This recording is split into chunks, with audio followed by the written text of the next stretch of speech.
आज की वीडियो में हम बात करने वाले हैं एक ऐसी शख्सियत की जो ना जाने कितनी सदियों से इस धरती पर मौजूद है। और जी हाँ, वो चिरंजीवी भी है और इमोर्टल भी है और मौजूद है उन 7 शख्सियत में जो आज तक इस धरती पर अजर अमर है। जी हाँ दोस्तों, आज हम बात करने वाले हैं बजरंगबली की। तो अगर मेरी वीडियो पर कोई नया है तो चैनल को सब्सक्राइब करें एंड वीडियो को अंत तक ज़रूर देखें। तो वीडियो शुरू करते हैं। तो इस वीडियो की शुरुआत होती है रामायण के साथ, जब भगवान राम, लक्ष्मण, माता सीता वनवास में थे। तभी मुलाकात होती है उनसे महाबली हनुमान से। तो आज की दोस्तों ये वीडियो हमारी होने वाली है बजरंगबली पे, यानी कि उन 7 चिरंजीवियों में से जो आज भी इस धरती पर मौजूद है। तो कुछ लोगों का मानना है कि समय समय पर हनुमान जी इंसानों के बीच अपनी उपस्थिति दर्ज कराने आते हैं। अब वो किसी भी रूप में, लेकिन आते ज़रूर हैं। अगर वो आते हैं तो फिर रहते कहाँ पर हैं, तो हमें दिखते क्यों नहीं? तो ऐसे ही कुछ सवाल इस वीडियो में और उनके आंसर लेके आया हूँ मैं। तो चलिए वीडियो शुरू करते हैं और वीडियो को अंत तक ज़रूर देखें। आपके मन में उठ रहे सारे सवालों के जवाब आपको इस वीडियो में मिलेंगे। तो वीडियो शुरू करते हैं। रामायण का महायुद्ध समाप्त हो चुका था, लंका पर विजय मिल चुकी थी और अयोध्या में राम राज्य स्थापित हो चुका था। लेकिन हर कहानी का एक अंत होता है। जब भगवान राम ने अपनी मानवीय लीला समाप्त कर सरयू नदी के जल में समाधि लेने का निर्णय लिया तो पूरी अयोध्या उनके साथ चल पड़ी। सभी ने अपना देह त्याग दिया और वैकुंठ चले गए। लेकिन उस भीड़ में एक शख्सियत ऐसी थी जो वहां नहीं गई, एक ऐसी शक्ति जिसने मृत्यु को इनकार कर दिया। वो वहां रुक गए, इस धरती पर, इस मिट्टी पर। आखिर क्यों? क्या हुआ महाबली हनुमान का रामायण के बाद? क्या वो आज भी जिंदा है? हिंदू पुराणों और प्राचीन ग्रंथों के अनुसार समय एक चक्र है जो युगों में बटा हुआ है। त्रेता युग, द्वापर युग और अब कलयुग। ज्यादातर देवी देवता और अवतार अपना उद्देश्य पूरा करने के बाद इस आयाम को छोड़ देते हैं। लेकिन भारतीय संस्कृति में चिरंजीवियों की अवधारणा है, यानी द इमोर्टल्स। माना जाता है कि धरती पर 7 ऐसे चिरंजीवी हैं जो आज भी हमारे बीच मौजूद हैं। उनमें से सबसे प्रमुख नाम है हनुमान जी।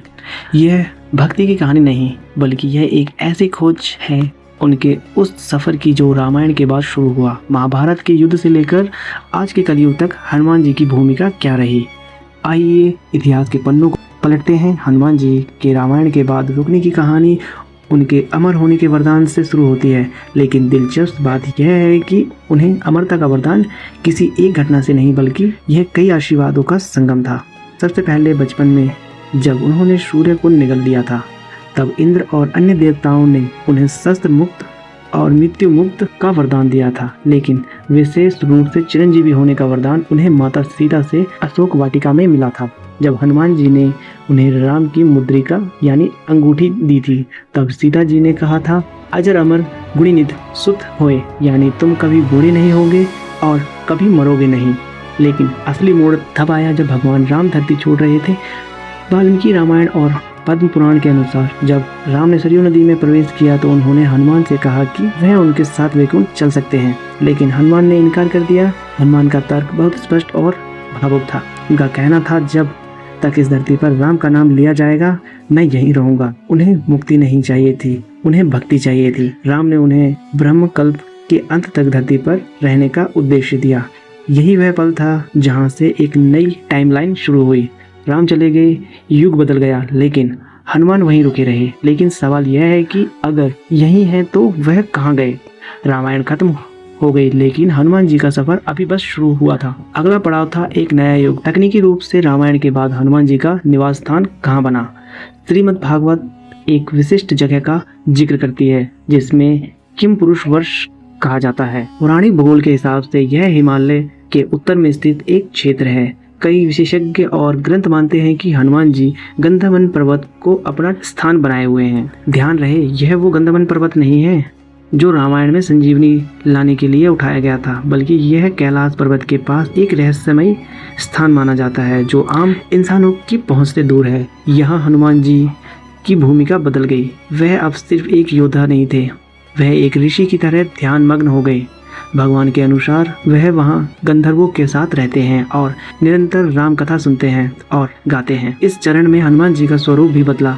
वो शांत मुद्रा में चले गए।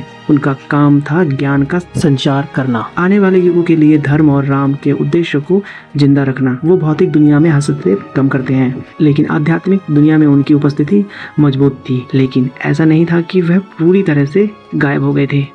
जब द्वापर युग आया और महाभारत की नींव रखी जा रही थी तो हनुमान जी को वापस बुलाया गया। लेकिन शांति हमेशा के लिए नहीं रहती। एक नया युद्ध होने वाला था और हनुमान जी को ताकत का एहसास भी। एक नए युद्ध को करना था। रामायण और महाभारत के बीच हजारों सालों का अंतर है, लेकिन हनुमान जी इन दोनों को जोड़ने वाली कड़ी हैं। महाभारत में उनके दो प्रमुख संवाद दर्ज हैं, एक भीम के साथ और एक अर्जुन के साथ। पहली घटना पांडव वनवास के दौरान भीम को सुगंधित फूल लेने के लिए जंगल में जाना पड़ा। वहां उन्हें एक बूढ़ा वानर रास्ते में लेटा हुआ मिला। भीम जिसे अपनी ताकत पर बहुत घमंड था, उन्होंने उस वानर को हटने को कहा। वानर ने कहा, मैं बूढ़ा हूँ, तुम मेरी पूंछ हटा दो और निकल जाओ। भीम ने पूरी ताकत लगा दी, लेकिन पूंछ को हिला तक नहीं पाए। यही वो पल था जब हनुमान जी ने भीम का अहंकार तोड़ा और उन्हें दर्शन दिए। ध्यान देने वाली बात यह है कि भीम और हनुमान दोनों वायुपुत्र माने जाते हैं, तो यह एक बड़े भाई द्वारा छोटे भाई को सिखाई गई सीख थी। दूसरी घटना अर्जुन के साथ रामेश्वर में घटी। अर्जुन ने कहा कि राम ने पत्थरों का पुल क्यों बनाया? अगर मैं होता तो तीरों का पुल बना देता। हनुमान जी ने चुनौती दी। अर्जुन ने तीरों का पुल बनाया, लेकिन जैसे ही हनुमान जी ने उस पर पैर रखा वो टूट गया। अर्जुन आत्मदाह करने वाले थे, तभी कृष्ण ने हस्तक्षेप किया। यह घटनाएं रैंडम नहीं थी, यह रणनीति थी। हनुमान जी पांडवों को आने वाले महायुद्ध के लिए तैयार कर रहे थे, मानसिक और आध्यात्मिक रूप से। पर सवाल यह है कि जब कुरुक्षेत्र का युद्ध शुरू हुआ तो इतने शक्तिशाली होने के बावजूद हनुमान जी ने हथियार क्यों नहीं उठाए?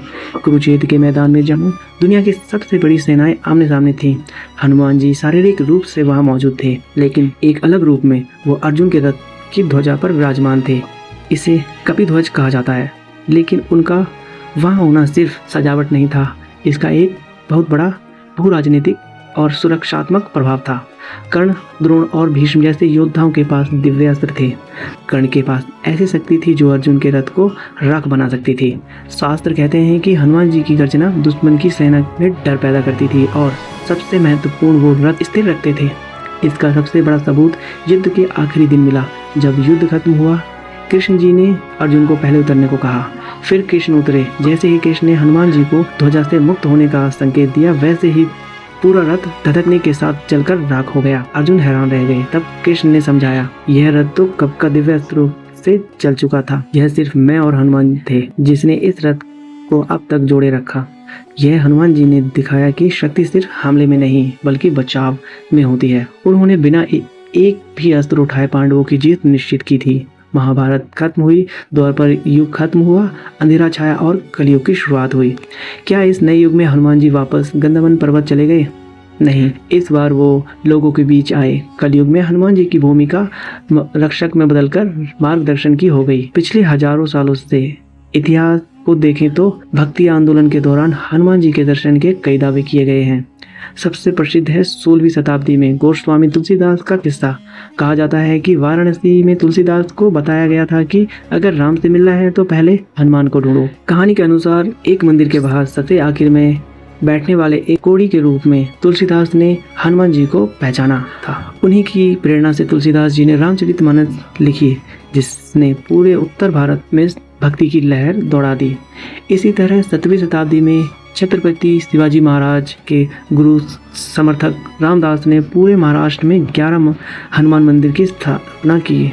उन्होंने हनुमान जी को बल और बुद्धि का प्रतीक बताया ताकि मुगल आक्रमण के खिलाफ लोगों में लड़ाई की हिम्मत आए। आज के समाज में हनुमान जी शायद सबसे सुलभ देवता है। मंगलवार को मंदिर में लगने वाली भीड़ इस बात का सबूत है। मनोवैज्ञानिक रूप से हनुमान जी सेवा और भक्ति का एक ऐसा मिश्रण है जो आज के संघर्ष युवाओं को खुद से जोड़ता है। लेकिन इतिहास और भक्ति से परे कुछ ऐसा रहस्य है और दावे हैं जो वैज्ञानिक और तर्क को चुनौती देते हैं। क्या हनुमान जी आज भी किसी गुप्त जनजाति से मिलने आते हैं?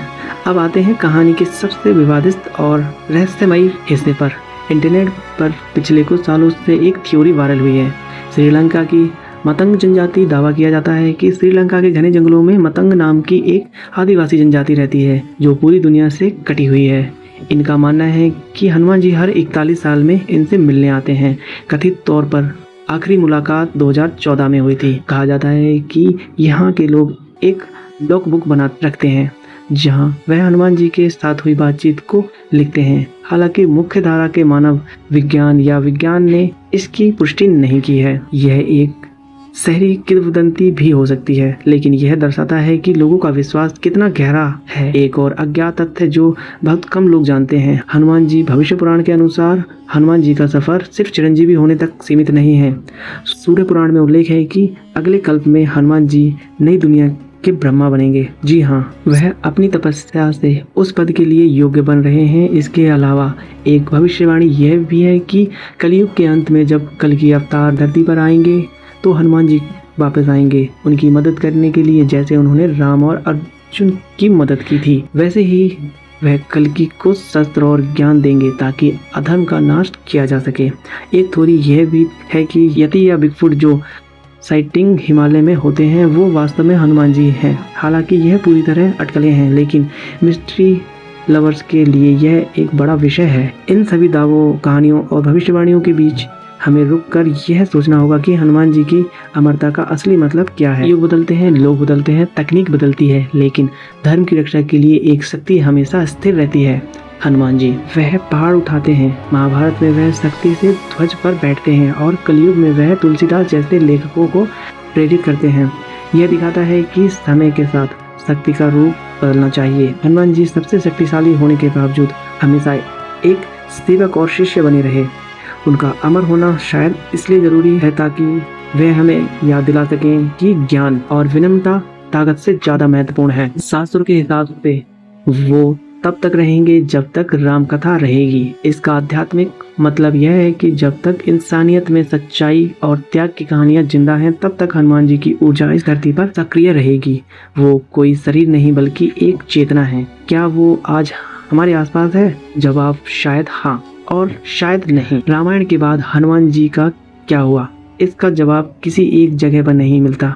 वो गंधमादन पर्वत के पहाड़ों में ध्यान मग्न भी हैं, महाभारत के रथ पर शांत भी हैं और आज के दौर में किसी भक्त की प्रार्थना में शामिल भी हैं। उनकी कहानी एक सीधी लकीर नहीं है बल्कि एक चक्र है, एक ऐसा चक्र जो राम से शुरू होता है और वापस राम पर ही खत्म होता है। चाहे आप उन्हें एक देवता माने या एक ऊर्जा, एक बात तय है, हनुमान जी इस दुनिया के सबसे पुराने गवाह हैं कि उन्होंने सब देखा और उन्होंने सब सहा, और माना जाता है कि वह तब तक यहीं रहेंगे जब तक दुनिया का आखिरी अध्याय नहीं लिख दिया जाता।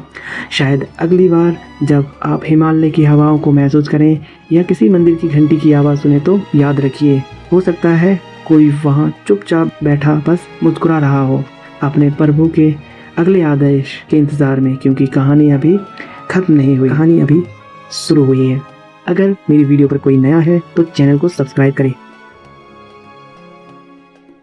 और दोस्तों, कमेंट में जय श्री राम लिखना मत भूलें और कमेंट में अपना सजेशन ज़रूर दो, क्योंकि आपकी वजह से ही मुझे मोटिवेशन मिलता है। तो कमेंट की और आपके एक लाइक की बहुत ज़्यादा ज़रूरत है।